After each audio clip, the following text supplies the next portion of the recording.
Cool. So welcome everyone. Thank you for joining us for this webinar with Dr. Greg Henriques out of James Madison University.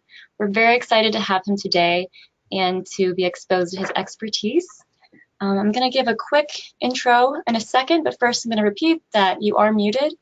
If you have questions throughout any of the presentation, please feel free to either use the hand raise button, but ideally typing in the chat box your questions for Dr. Greg and myself to see. That's great. We'll also probably have a few minutes at the end for questions if you'd rather wait. So whatever works best for you. So a quick intro. My name is Anna Guida. I'm with Empower Idaho. We do education advocacy for adults with behavioral health conditions for the state of Idaho. A little bit about our presenter today. Dr. Greg Henriques is a professor of graduate psychology at James Madison University and a core faculty member of the APA-accredited Combined Integrated Doctoral Program in Clinical School Psychology. Dr. Henriques received his master's degree in clinical community psychology from the University of North Carolina, Charlotte, and his PhD in clinical psychology from the University of Vermont. He also completed several years of postdoctoral training at the University of Pennsylvania under Aaron T. Beck. Dr. Henriques teaches courses in personality theory, personality assessment, social psychology, and integrative adult psychotherapy. Dr. Henriques' primary area of scholarly interest is in the development of a new unified theory of psychology, which offers a new scientific humanistic philosophy for the field. Dr. Henriques has a published book, A New Unified Theory of Psychology, and numerous scholarly articles on this work. Dr. Henriques is also a regular blogger on his Psychology Today Theory of Knowledge blog. He is currently utilizing his system to systematically study character and well-being, social motivation and emotion, and to develop a more unified approach to psychotherapy. He also has expert in the assessment and treatment of severe psychopathology, particularly depression, suicide, and personality disorders. He is a licensed clinical psychologist in Virginia, and we're very happy he's with us. So without further ado, I'm going to turn it over to Dr. Greg, and then I'll pop in if there's any questions. All right. Thank you so much. Thank you so much. I appreciate that introduction. It's really very nice to be here, where here is, and to share with you some thoughts about college student mental health and resiliency through this webinar format. I look forward to taking any questions and receiving any feedback. I hope that it's a valuable time for you this hour. So let me share just a really quick overview of what we're looking at after I just help, and you already gave some background, so I won't have to go too much into that, but just a brief narrative of who I am. Then really I'm going to be emphasizing three main points today in our time together. One is a review of the current state of mental health in college students, specifically what I call the college student mental health crisis. That's and what that is, and how to think about that, and why it's valuable for us to be aware of that.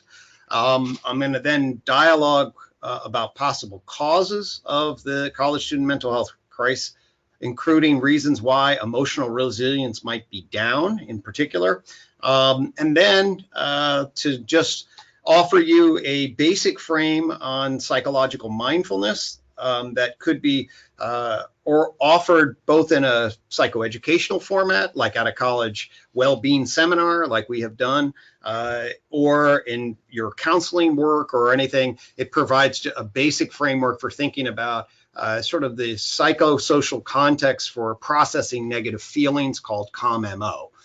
So my hope is for you to leave here with a picture of the current state of affairs, as it were, what is driving it, and then have a take-home message that can be useful in guiding, thinking about broadly the key principles associated with more adaptive, healthy processing of negative feelings. This is, I'm not going to go through this at any length, but basically I'll simply say, since you already have some background, that early in my career, I noticed that the field of psychology was really fragmented, meaning that there are all these different versions of reality. There's cognitive behavioral versions, there's psychodynamic, neuroscience, and I found that they all had really powerful insights to offer, but also I wanted to put them together into something more whole or coherent or unified. And I've been devoted my life to that. And I'm not going to get into that today, but that's sort of what my one aspect of my true passion. And the reason was really because I wanted a coherent approach to the clinic room and to mental health that afforded me the best of the best, as it were. I was fortunate after I completed my doctorate. I did hang out with Beck for a while. You may know him from cognitive psychotherapy world. And I learned an enormous amount working with him on helping folks recently made a suicide attempt. I came to this JMU program, which is a very interesting program that is deliberately integrative, not only theoretically, but across the practice areas of clinical counseling and school. And I meshed well here. I directed it for a while. I retired voluntarily from directing so that I could devote more of my time to scholarship and some of my true passions, such as the theory of knowledge blog and other kinds of elements. And I'm interested in broad visions for fostering mental health. So in that regard, that allows us to, I want to start with a story that if anybody works with college student mental health can probably relate to. It's a real true story. I've just changed the name of a woman, what I'll call Maggie Nelson. I actually have a blog on this that I can share that is the entire treatment. But ultimately, the narrative is, and I'm going to be brief here, but Maggie dealt with a lot of difficulties as a high schooler. She was shy. She was emotionally and socially sensitive, had social anxiety. She dealt with a number of alienating experiences, both with her family, and indeed she was quite depressed. She latched onto a boyfriend who ultimately would take advantage of her in a date rape scenario, and that plunged her into a deeper depression. She was able to get, after kind of an unfortunate treatment series, they did move her into her senior year of high school at a different place, and she was able to make some friends and was hoping that her mental health problems were behind her. She came to college with a full hope, really a naive hope that everything would be fine and that her demons would not catch up with her. Unfortunately, that didn't happen at all. 6 weeks into the first semester, a downward spiral had happened of isolation, of heavy drinking, of unconnected sexual contacts that made her feel degraded. And ultimately, the demon of depression returned to her. And she literally, she had made an earlier suicide attempt when she was 16 and was a cutter, meaning she often engaged in self-injury. And her roommate came in upon her. And that was the final straw. She ran out of the room and this time was certain she was going to kill herself and found her way to a bridge and was going to hurl herself off of that bridge. Thankfully, her roommate followed her and the very next day brought her into our treatment facility, counseling and psychological services, where my doctoral student, Chad, was there, quickly realized this was an emergency of serious proportions, got me involved, and ultimately we started, this is an actual picture of her, of course, used with permission, and we started our journey, which ultimately was about a 16-month journey. I worked with her for about 8 to 10 months. Ultimately, Chad works with her for about 3 or 4. And what we find inside of her, which we find so often, is an inner experience of deep emotional distress, a vicious cycle of fear and then negative reactions to that fear, and then an introject or an internal critic that hates those negative reactions, a split between her public self, what she tries to show to her parents and her friends, and her private feelings, no way to navigate that. Then, of course, you have a trauma and ultimately a really vicious spiral. And indeed, when she goes into the treatment center, which of course they engaged in care, the focus was really on sort of stabilizing her, keeping her safe from her depression, getting her meds and diagnosing her with a major depressive disorder. And that's all she learned, basically. And she hated the system. She went to therapy for a little while. The person asked her, what's going on? And it was fine, but there was no depth of understanding what's going on in her emotional prison that she was in. No real guidance in helping her understand that emotional prison and where it comes from. And those are some of the things I'm really concerned about, is trying to figure out the mental health profession, the right language and to help people recognize the vicious cycles that they involved. And I'm very happy to say, ultimately, Maggie was able to get back in touch with her trauma, was able to harmonize across her heart, her head, and other people. You'll make a comment about that later when we talk about CalmMO, how to harmonize across your core inner self, your narrating private self, and what you share to other people. And then she was really able to find her path. And ultimately, I'm proud to say, and she has publicly announced this, she found her way to NASA, and then Facebook, and has been flourishing and basically been free. And now, of course, I've worked with a lot of people, and certainly that's an anecdote, not the way everybody unfolds. But ultimately, the real point of it is that I want to make in relationship to this context is give you a picture of what sort of a young adult narrative is. That she, of course, dealt with a significant amount of mental health difficulties. Many people are more sort of in the middle neurotic range rather than the much more severe suicide range. But we are seeing a massive increase in stress, depression, and coming into college counseling centers and related events. And indeed, one thing about Maggie's story is she's definitely not unique. And so that's the personal backdrop. And when we multiply this out by the numbers of people we are talking about here, this is a very, very, very powerful thing. And everybody I talk to, at least that lives in the college life world, is seeing this. And so what I want to walk you through is some of the evidence that we can see that suggests that there is indeed something very dramatic that's happening in college counseling centers, college universities, indeed. And I'm going to say, hey, I don't think it has something to do with college per se, but we'll get to that. That's certainly the college student mental health crisis. This started my journey in relationship to this. I was, of course, noting some trend lines that were showing anxiety and depression and stress, suicide. Of course, the opioid crisis, a number of indicators that mental health problems are increasing. I got an annoying letter, what I felt was annoying at the time. I don't know if anybody works in university settings, but being assigned administrative tasks is not always something we wish for. But I got an invitation. The College Counseling Center was changing buildings, and they were actually seeking to double almost in size as they went over to a new building. And the director, David Onestak, who's still the director here, was making a pitch that they needed to increase their facilities enormously.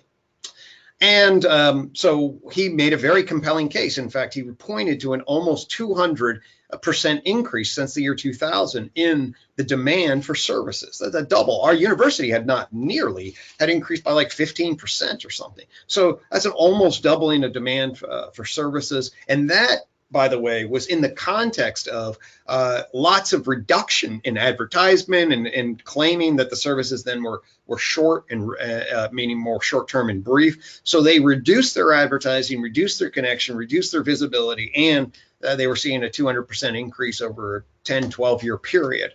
And then he said he was not alone. And indeed, he shared with us some really striking numbers that this had nothing to do with JMU, of course. JMU was simply a piece of data in the larger macro position in the context of our universities. And, if you ask college counseling directors, 95 to 98% say the demand has increased, and they're seeing not only are students more stressed, they are more difficulty, and they're seeing increases in severity. So virtually everybody is in agreement that they're seeing these kinds of changes. And I want to make a comment here. I'm going to make it again. What is the cause? One of the most important things to really be clear about the cause is that there has been a real change. There's a change in attitude and awareness around mental health. And that is the stigma has been brought down. Education about mental health issues have changed. And when I was going to school, folks didn't talk nearly as much about it. Getting therapy was not something that a lot of people did. So one of the big things that's in the backdrop of what I'm now going to report to you that says, hey, there's a real problem, is there's an accompanying, and at least a major part of this is an attitudinal shift. I don't think it's all that. And that's one of the more interesting, I think, head-scratching questions is what are we seeing in terms of an attitude shift, and what are we seeing in terms of an actual real increase, and maybe even an epidemic increase in the kinds of anxiety, stress, what I should call stress, anxiety, and depression, or sadness, Of course, that's seasonal affective disorder, but it's also the general sense of worry and concern and unhappiness and low self-esteem and relational vulnerability.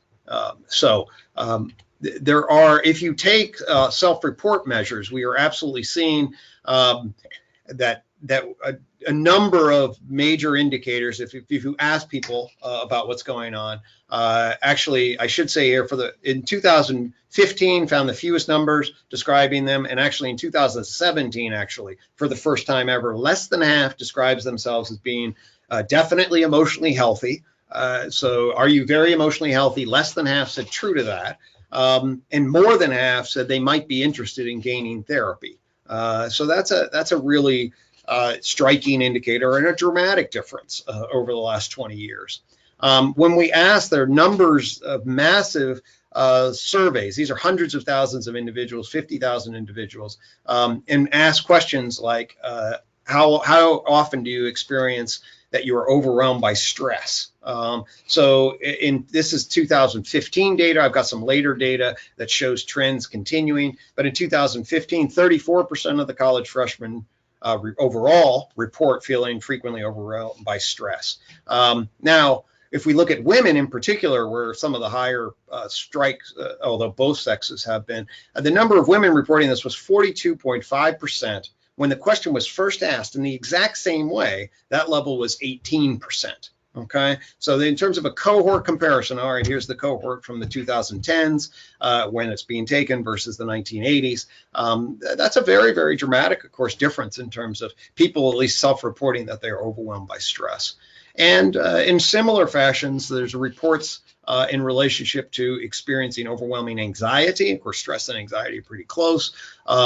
In terms of reporting experiencing feeling so depressed that it was difficult to function, almost a third in that regard. And really, when you do studies surveying sort of symptomatology and difficulty, a number of studies have found that approximately a quarter to a third of students meet criteria for an anxiety or depressive illness. And I will say in particular, what we have seen is a dramatic change in the levels of anxiety, even more so than depression. So depression is increasing, and then anxiety is really, really spiking. It has overcome depression in terms of the primary mental disorder that people are seeking treatment for, both medication treatment and psychotherapy and counseling, and the reporting levels of distress and concern. So it's basically a massive level of anxiety shift.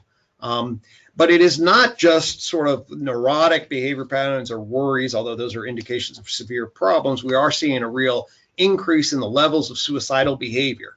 And that is things like suicidal ideation, thinking about suicide, and as maybe that's an option for escaping the pain of one's life. A study found that almost 10% of students reported seriously considering a suicide attempt. And that was an increase. I'll give you some later data that suggests that suicide ideation has increased even in the last 5 to 10 years pretty significantly. And one of the points I want to make and sort of come back to in terms of just us raising how to talk about this and how to be aware of it is that more than 1,000 college students commit suicide. Commit suicide each year. And so that's an enormous number of individuals of lives lost. And these are individuals, of course, that have opportunities for the rest of their lives. They're virtually all substance use coupled with some sort of anxiety and mood, mostly depression or bipolar kinds of problems. Certainly personality disorders relate, but these are individuals with serious mental health issues making either serious suicide attempts or actual committing suicide. And so the numbers are quite high, and there is suggestions that things are increasing and perhaps even increasing at an accelerating rate. And this has certainly reached the population. The level of interest is high now. For example, I get lots of calls and to do interviews for college student mental health issues, and you see it pop up in the New York Times. Why are more American teenagers than ever suffering from anxiety? There was a well-popularized Atlantic article, Have Smartphones Destroyed a Generation? I will be dialoguing briefly about sort of technology issues, and that is a question mark. The data are weak that maybe technology issues are playing a big role in this. A recent study, literally, that came out in 2019 in Nature, Human Behavior Nature, just found, man, not so much, and a massive level study. So there's a number have found some, a recent one just found very little, a lot of debate about whether or not screen time, and of course there's so many different variables, but I'll talk about lifestyles when I get into causes. But here's this, if you're going to take home something, one of the take-home points, there are a couple of take-home points that I really want to emphasize one of my time with you, and one of them is this, that I do believe there's a bit of a college student mental health crisis. And here's my summary, and I'll emphasize that I want to qualify this a bit, but really I went to this school, James Madison University, in the 1980s, and maybe at that time, perhaps at any one slice, if we were to look around, we could identify 1 out of 10 students really had clinically significant problems that they would identify and somebody else would also identify and say, hey, you need therapy. Now that number is 1 in 3. And so I really want us to sit with that and say, okay, over the last 30 years, there's been almost a 300% increase in both combination of self-identified and self-concerned individuals who are demanding treatment, and when we look from sort of the outside. But ultimately, we're definitely feeling it, talking about it, thinking about it, needing more help and services. And so that's one of the take-home point messages, and that I'd like to emphasize. And then we get into, well, okay, wow, that's a big change. And then we say, well, what might be causing this crisis, as it were? Is it what's going on here in relation? And that's what I'd like to get into. So this is part 2 of my presentation. Yes, there is something really going on. And I'm going to then come back to the point I made, just because I think it is very, very important to keep in mind that, you know, from an expert perspective, we don't really know. And there is a lot of debate about exactly what is it in terms of a change in attitude. And there are some of the changes that we can document are as follows. There are a decrease in stigma. There's an openness to talking about it, an increase in awareness, an increase in willingness. Okay. I see a comment here that I will get back to, is some teaching skills to be patient, too much of a hurry. Yes, and we will get into sort of a hurried lifestyle, and my whole sort of psychological mindfulness stuff gets into some of that, and a need, and we're bombarded by stimuli, and I think that's a big part of it. So I'll come back to that. But to continue with this particular frame, one of the big changes is attitude, and indeed, some scholars argue that essentially virtually all of the change is in attitude. And that is that we have changed our sensitivity.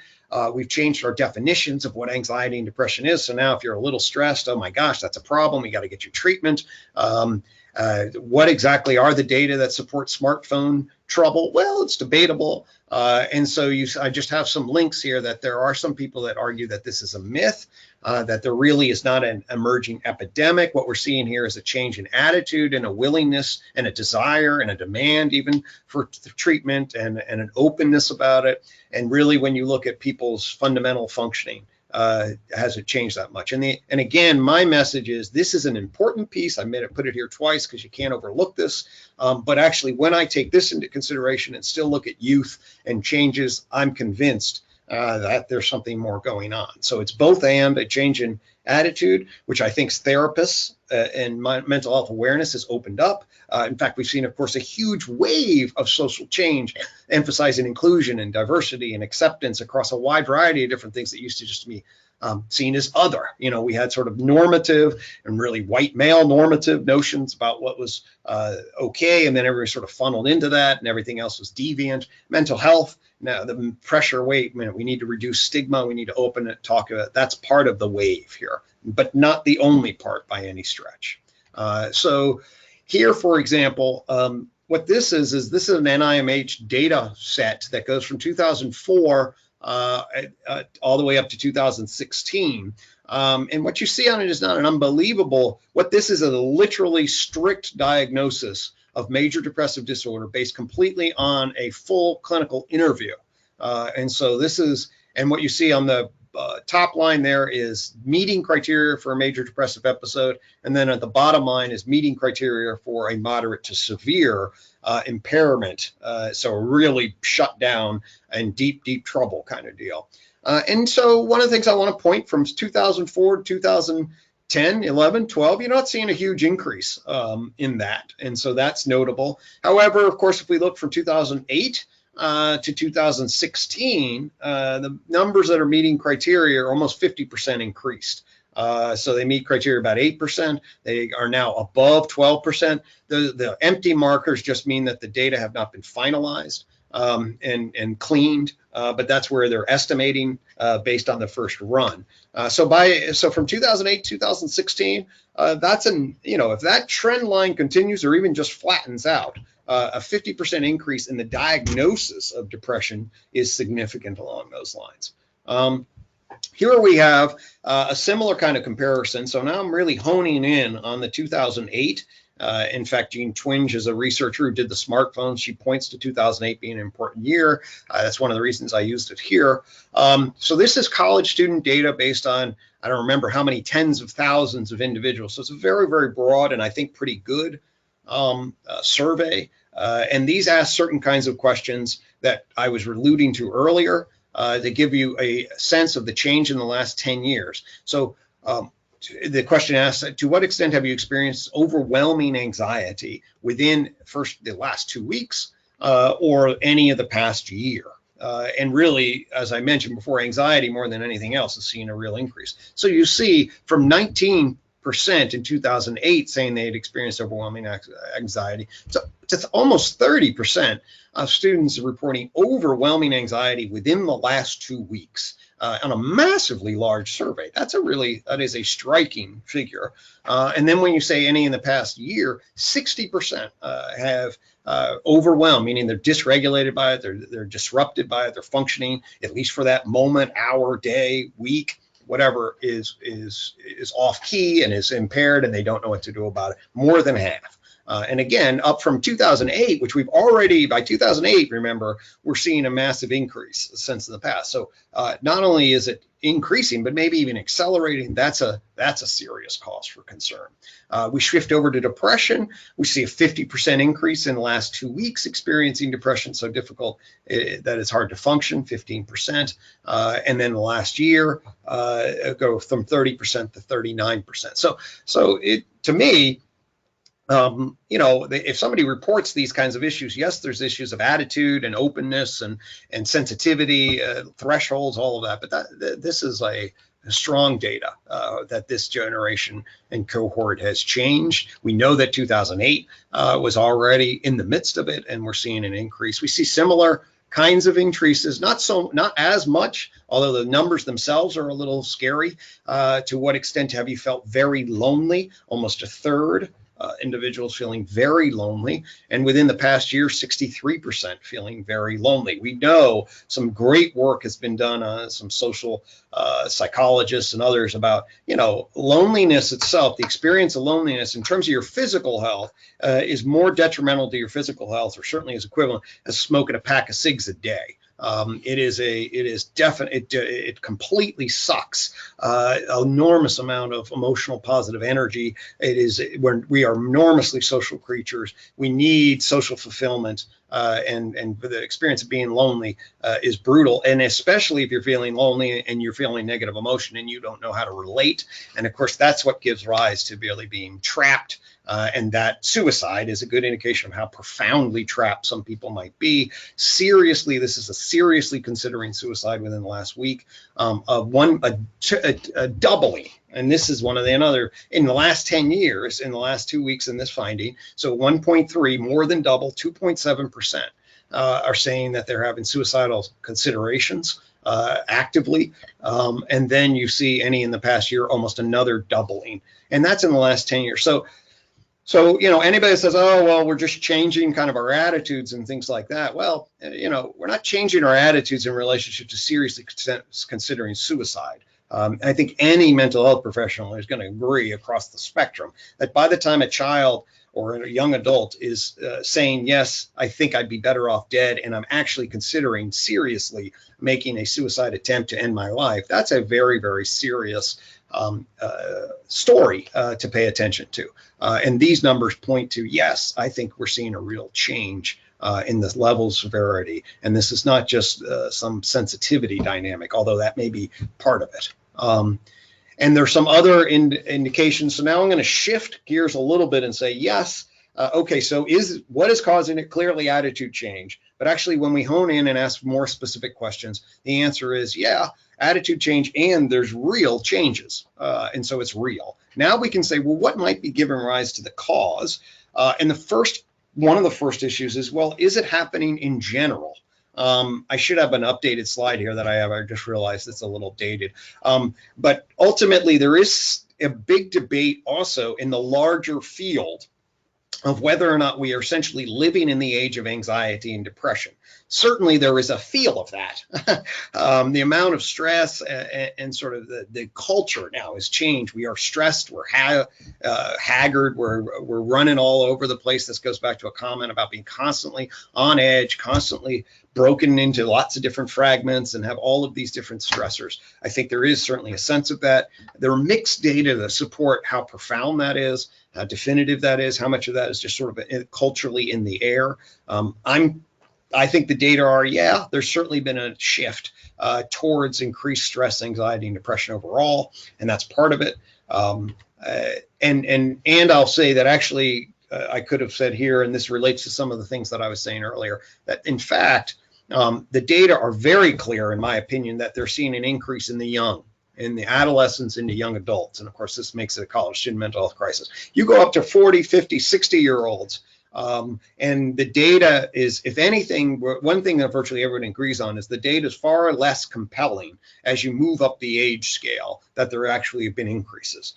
So 40, 50, 60, and 70-year-olds are not showing, at an aggregate level, are not showing massive increases. One caveat there is that there are some groups of individuals, some demographics, and most notably individuals of the lower to middle class Caucasian individuals actually are definitely showing increases in depression, stress, anxiety, suicide, and opioid use. So there is a demographic that across the ages is showing some serious issues. When you look at the macro level picture, you see it's pretty strong evidence, in my view, of a macro level increase among the young, age 30 and below.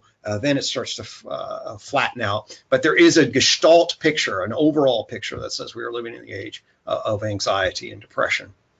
And so that's certainly something that is driving it. What is actually driving? So then if we hone in and we say young adults are really increasing, what is actually likely causing it? Well, there's a thing called wicked problems. It's a conception that says there's probably lots of different things that are feeding in, and almost always macro level changes are of a wicked problem element, which means that there's a lot of things going on simultaneously. The likelihood that it would be one thing, I think, is very, very unlikely. For example, I've already argued that there's one big cause is people are more willing to talk about it. They're more open with it. They're seeking more. There's been changes in our definitions that loosens things up. That's one big cause. That's very different than the actual increase. What might cause the actual increase? Well, after a lot of study and analyzing these, this is my professional opinion and argument. That's all that people have at this stage in the game. So we've now documented what it is, and now you have sort of expert analysis about what it could be on a very complicated and wicked problem. And so I'm going to then articulate what I think to be some of the main elements. So one of the things that I think our society has been very vulnerable to now for quite some time, and we're realizing this, and this is going to come back to lifestyle, which is item 4, is there's definitely been an opportunity for social fracturing. What do I mean by that? I mean that our society is so unbelievably mobile. Our society is so unbelievably changing. There's so many different identities on the web, whether in your various places, your opportunities for connection. The opportunity for social fracturing and loneliness, meaning who am I, who do I connect to, where am I, is enormously high compared to where it used to be. For example, I mean, think about the days even before there were, going way back in our history, before there were highways. Everybody lived in the same community.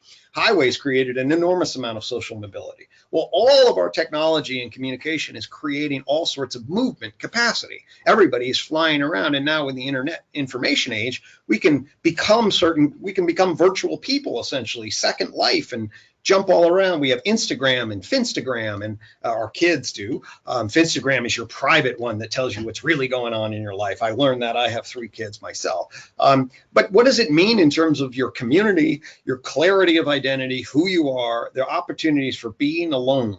And social fracturing are huge. And so that's, to me, if there's an overarching cause, that's one of them. Here's another cause that I see. There is an increase in safetyism, safety and harm avoidance. And I mean this specifically in relationship to caretaking philosophy. Caretaking philosophy, certainly parents and other school and government kinds of notions. Safetyism refers to an obsession with risk and avoiding risk, and the idea that harm is absolutely disastrous. There's been some commentary about this. Jonathan Haidt is a well-known psychologist, talks about the coddling, and safetyism comes from this. A lot of people, coddling of the American mind. The example I give on this is when I was, as a kid, and I had 2 very caring, loving parents.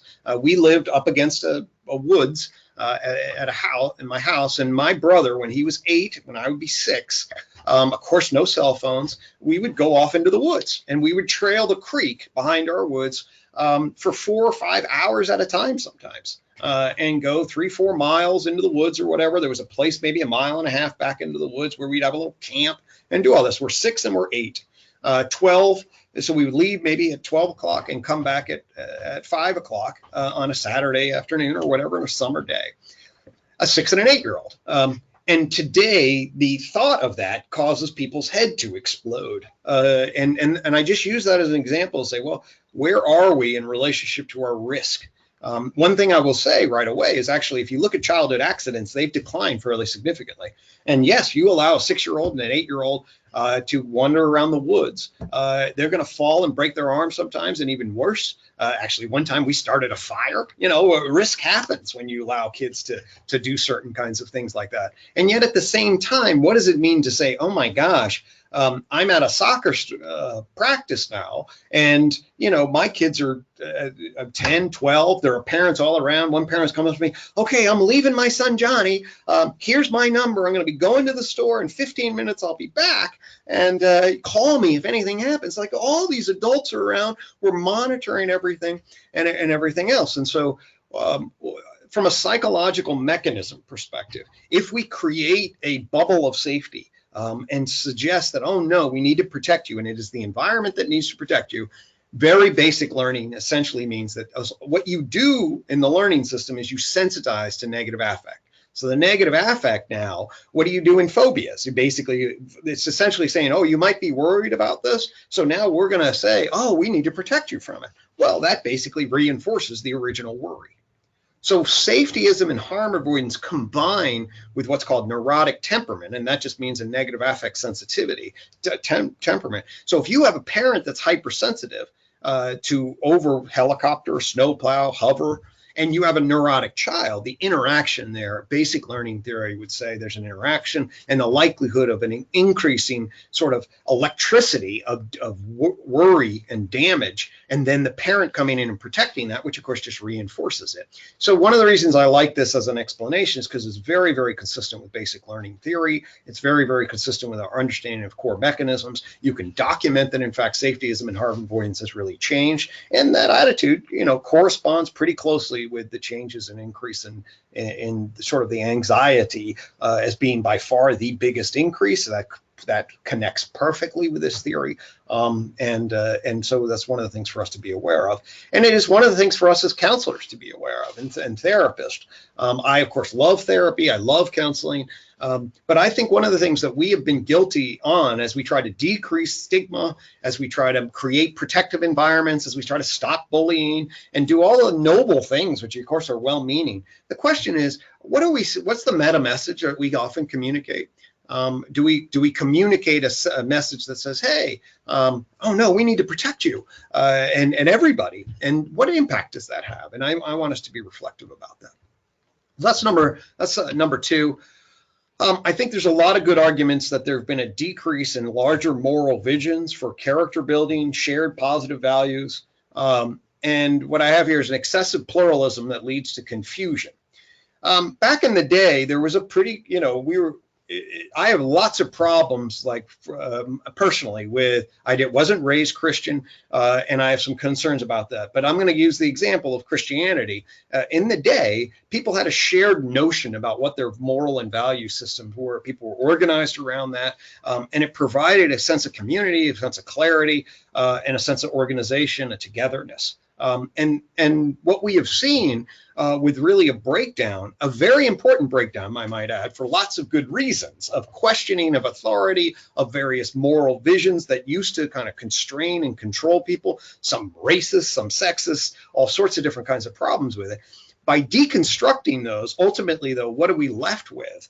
Science doesn't do a good job of telling us how to organize our shared identity towards moral character building and shared positive values, and what really is in its place. And I think a lot of what psychology has done is sort of create a bit of the safetyism, but has it also changed and moved into character building? Of course, those of you that follow the field know that in the last 10 years, 20 years, positive psychology has emerged. There's been a lot of character education movements, and these are all things that I think are coming in. But I think we want to ask, well, what does it mean to be a good, strong person in a particular way? How are you working towards that? When you suffer with anxiety and depression and stress, how do you build a famous blogger or well-known blogger is what things mentally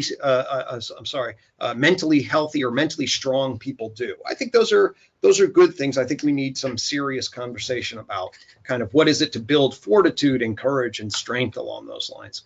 And the final thing is that there has been an enormous number of lifestyle changes that have radically shifted our experience, and we are all going through this. The information age, the digital age, our computers, smartphones, 2008, Apple delivers the smartphone. I mean, everything is changing.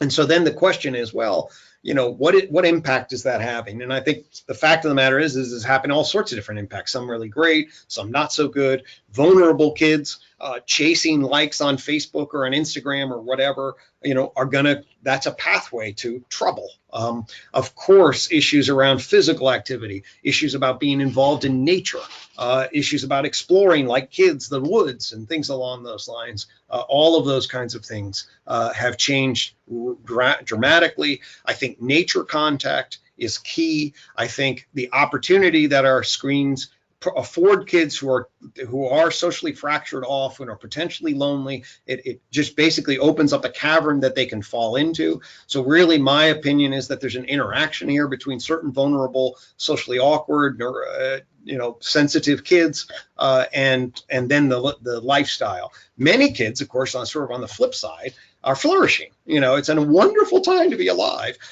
with lots of different opportunities if you're fortunate enough to have a secure base, if you have the particular temperament and way of being and friends and sense of security that allows you to go around and use all this stuff.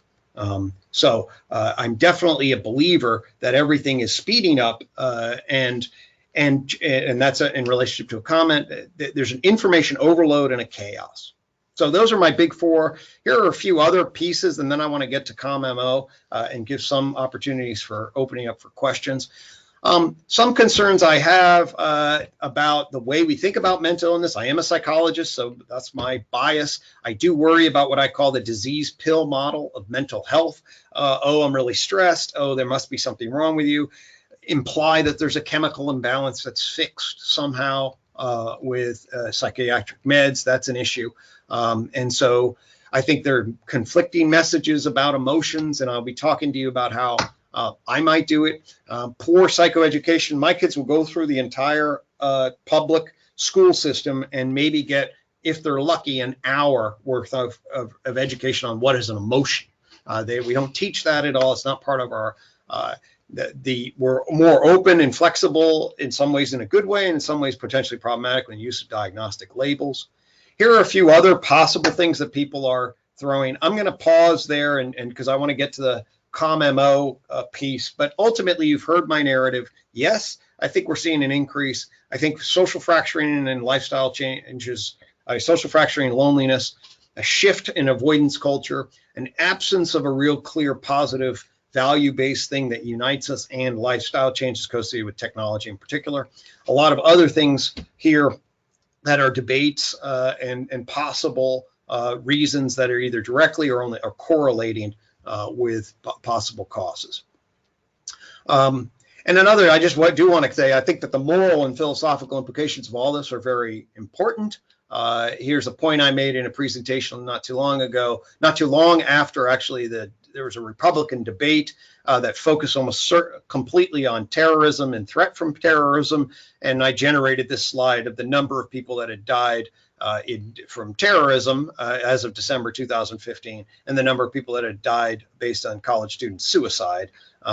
And this is just offered to say, yeah, there's a larger sociopolitical context here about what we're talking about, how we talk about these things. So data do point to an emerging college student mental health crisis, likely many different causes, and there and some big ones of which are attitudinal, and then there's some other issues that I think are really indicative of a decreasing mental health stability. Okay, so given that snapshot of, hey, that's a really major problem, and basically what would we do with our larger life? And of course, now I'm getting into, my understanding is you guys are, the audience is largely counselors and therapists and work with people all the time that are stressed. And a lot of this will feel familiar to you in some ways, maybe just framed a little differently. What I'm really interested in is a deep, but also simple and practical way of offering educational platforms, therapeutic guiding principles that move towards the healthy resolution of some negative emotional states. So what I'm going to share with you is one facet of what I teach my students and what I often supervise when I'm seeing with somebody that's dealing with stress, anxiety, and depression, and that is on developing a COM-MO. So a COM-MO, let me give you what it stands for. A COM-MO stands for this eye right here is supposed to be an eye looking down, and it's supposed to stand for your MO. MO stands for two things, metacognitive observer. And those of you that do some therapy know that thinking about thinking or observing oneself from a distance knows the metacognitive observer along those lines. MO, of course, is modus operandi too, and I like it doubling as that because one of the messages here is that this does take practice. It takes learning for this to become your MO way of responding. And calm is the attitude ultimately to cultivate curious, accepting, loving, compassionate, and motivated toward valued states of being. So that's sort of the punchline. I'm going to now back up, and a lot of this will be familiar, but this is embedded in the movement, or is associated with the movement toward mindfulness, which I would argue since the year 2000, 2005 or so, probably has been the single biggest development in mental health. There have been a number of them, but the emergence of mindfulness, the interest in mindfulness, the number of different people that are talking about it and being aware that it, relative to our fast-paced, hyper-stressed, mindless way of being, it needs to be brought in. So a few points is, yes, I think it's really important. It's captured clearly to attention of many mental health professionals. Given my unified approach, I pay attention to it in particular because it cuts across many of the different more specific paradigms. Combined, that's a cognitive behavioral and ACT as acceptance and commitment. COM-MO is very ACT-like. It also borrows from Dan Siegel, which is an interpersonal neurobiology approach. That's an integrative, interdisciplinary approach to mental health, positive psychology. They're mindful psychodynamic, and mindful emotion focus. These are all major approaches and paradigms, and it's interesting that this concept of mindfulness pulls them together. Some, as any major fad or movement would, some rightfully criticize it. I've heard the term mindfulness, which I like and think is funny, and this idea of, oh, we want a quick pill, and just do these 3 steps and all of this thing, and be mindful, and we're in good shape. And of course, no one who understands mental health ever really claims that there's a simple answer in relation. But I certainly believe that there are good reasons to think that mindfulness has some real richness to offer and should be reflected upon in a mindful way in relationship to mental health and treatment and other those kinds of things. I want to make a comment here also that there is an important distinction between mindfulness-based meditation, which is really where the source of this, a lot of this comes from, of course, Eastern Buddhism and other yoga and other kinds of Eastern way practices. And most of them really do emphasize a meditation-based approach. But that's not necessary relative to the foundational key principles, at least as they're conceived here. And I offer and emphasize a psychological mindfulness approach. And I'll be clear exactly what that means. But I will say I don't do mindfulness-based meditation practices. I don't, but I do a lot of psychological mindful reflection. And so what is mindfulness? Well, there are, because it's such a big, broad thing, I already made a distinction between meditative-based mindfulness, where you actually practice breathing and whatever. There are a number of different kinds, and as opposed to psychological mindfulness. What do they have in common? They all have a metacognitive stance at some level that fosters awareness of one's inner experiences. That's thoughts, images, feelings, sensations, things along those lines. And combine that awareness with a non-judgmental, accepting attitude at some level. That is, a mindfulness is a capacity to be aware of, attuned, and capable of accepting the state of affairs. And so that's one key aspect of, those 2 combined elements make mindfulness. What is missing from many mindfulness programs? I'm not sure I'm going to have a huge amount of time to get into this, but my interest in theory says actually one of the things I wish, or certainly I do and wish was done a little bit more, is to help people understand why humans are so often not mindful, and what is a mindful attitude, and why in the right context it can be helpful. And that is something that I think many mindful, in other words, they don't, and I'll be very quick about this, they do not have a clear frame for what is human consciousness and what are the domains of consciousness that we should be aware of, and their relationships between those domains. What you have here is a picture that clarifies the domains of human consciousness. One is the experiential self here. That is your perceptual field, your first person perception and emotional sense of being. This right here, your private self, that's your narrator part, the talking part. Then there's your public self. That's what you can share with other people. You see here some filters. What this shows is your feeling self and your narrating self. Well, there may be some tension, and Freud actually pointed out a lot of that. And when you privately feel something relative to what you publicly feel, you often filter that out because depending on the judgment of others. Anyway, what this does, and I'm going to jump through this in case there are any questions, and I can be here till past 2 if need be, or at least whatever your time is. Ultimately, what this model says is there's really good reasons for there to be tensions between these systems. And I mentioned, actually, this, I used to call her Janet, now I call her Maggie, same person. Why would somebody not be mindful? Well, essentially what happens is they get negative reactions to negative feelings.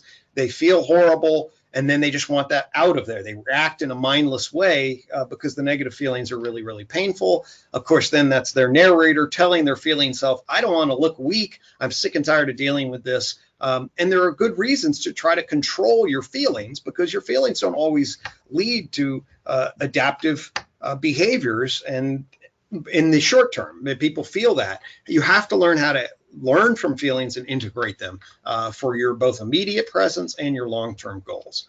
So there are really good reasons for people not to be mindful. And ultimately, the argument here is that people have negative reactions to their negative feelings. And because of that, they get into a bit of a struggle, a tug of war internally, a private form of emotional warfare, I sometimes call it. And that is their narrator is really hostile at their feeling self. That feeling self They try to criticize and control the negative feelings, and ultimately it lives to an internal tug of war. A curious attitude is cultivated that says, hey, we need to be aware of what this feeling is telling you. An accepting attitude allows you to be attuned to it. A loving, compassionate attitude towards self and other sets the stage. And then ultimately, motivated towards value states of being is the shorthand for understanding where you are, where you might want to go, and the steps you might be able to take to get there. This is very ACT-like, acceptance and commitment therapy. There are ways to teach mindfulness, and I'm realizing I'm running out of time. So basically, you help people understand the public. You help them understand the position of your metacognitive observer. These are the kinds of questions a curious metacognitive observer might ask and learn then to be accept. The steps here are to teach individuals about the concept, teach individuals about the concept of a metacognitive observer in general, the CALM acronym, the domains of consciousness and why there's filtering, and then the process of giving examples, working through imagined sequences, and then help the person recognize what Susan Heitler calls bumps, which are these negative events that get our emotional system active. And it is then when you get bumped by life, you activate a CALM MO, and then the process is once that map is clear, then you start that practice in real life. So to wrap up here, there's been massive increases in self-identified issues with mental health, sort of a 1 in 10 to 1 in 3. The largest changes in attitude. Other factors are likely. Social systems have cracks that create loneliness, harm avoidance, lack of clear character building and lifestyle. Much needs to be done, but I believe educational platforms that help teach healthier ways to relate to negative emotions and metabolize them and calm and well. I'm going to go ahead and wrap up. That's my college there at JMU. Actually, it's from an old thing where it's foster well-being on our campus that I borrowed from. So I don't know exactly what the next steps are in terms of how long, but I am here if there are questions that I can. Perfect. Yes, great. Dr. Greg, thank you so much. That was a great hour of information. For sure. If anyone has any questions, feel free to ask Dr. Greg right now. In the meantime, I'm going to put our newsletter sign up in the chat box, just in case you want to subscribe to find out about future webinars similar to this. Additionally, this is recorded, so it will be on our website, www.empoweridaho.org, so you can have access to Dr. Greg's great information as well. So are there any questions right now? Give it a few minutes, maybe. Okay. Happy to. Awesome. Thank you so much. That was really interesting. I enjoyed that a lot. Oh, good. I'm glad. Yes. Question. Oh, there you are. Okay. There we go. Do we have access to the PowerPoint? That you can answer that, I guess. Yes, we will. We plan on sharing that as well. So here we go. We have a question from Stephanie Hoffman. Have colleges created programs, and how do you get one started? That's a really great question. And the answer is some definitely are really starting to talk about it. I'll give you one example. It's a model, I think, although it's more focused on the positive side. George Mason University has started the Center for Advancement of Well-Being, led by Nance Lucas there. And they have then integrated that center throughout the college and really are trying to create a positive mental health culture. Now that got started with a pretty good chunk of money, so it's a unique kind of narrative, and that's always an issue. I am talking to lots of people interested in student affairs. It's interesting. I almost started a well-being initiative here. There was an enormous amount of interest until then. It was sort of like, how do you manage the money and what are you actually going to do? And I think that that's kind of complicated. I'm in the process actually of consulting with 3 or 4 different firms and how you might develop psychosocial, emotional, educational platforms that then could serve as consultants so that a college student system, what I would recommend is student life, the college center of the counseling, and then converging on a consulting system that would create an educational platform that deals with relationships and negative emotions and these kinds of elements. There are a number of different systems that are emerging, but really in the emergent phase here. And I don't think we're at a place where people are saying, oh, I know it works and this is now replicable. So people are just exploring. There are college app systems, computer-based systems that are being piloted right now. So where we are right now is everybody's aware this is a problem. It's a big problem. So there's no going to be simple solutions. People are exploring a wide variety of different things, but there certainly is no, oh, this is what you ought to be doing. I'll also say that there's some peer-to-peer counseling movements that I've heard of, not enough to be tested, but basically training peers to talk about mental health and be mental health support people. So a lot of early sprouting of possible good ideas. We'll see how they take hold in the next decade. Looks like we have a comment from April.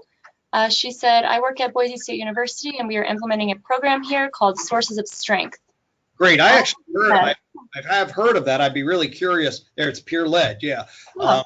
You know, that would be, my question would be back to you. Hey, is that do you know anything about it and is it working well? And, you know, other things like that. So I'm interested to hear what people's experiences are. I'd welcome an email, quite frankly.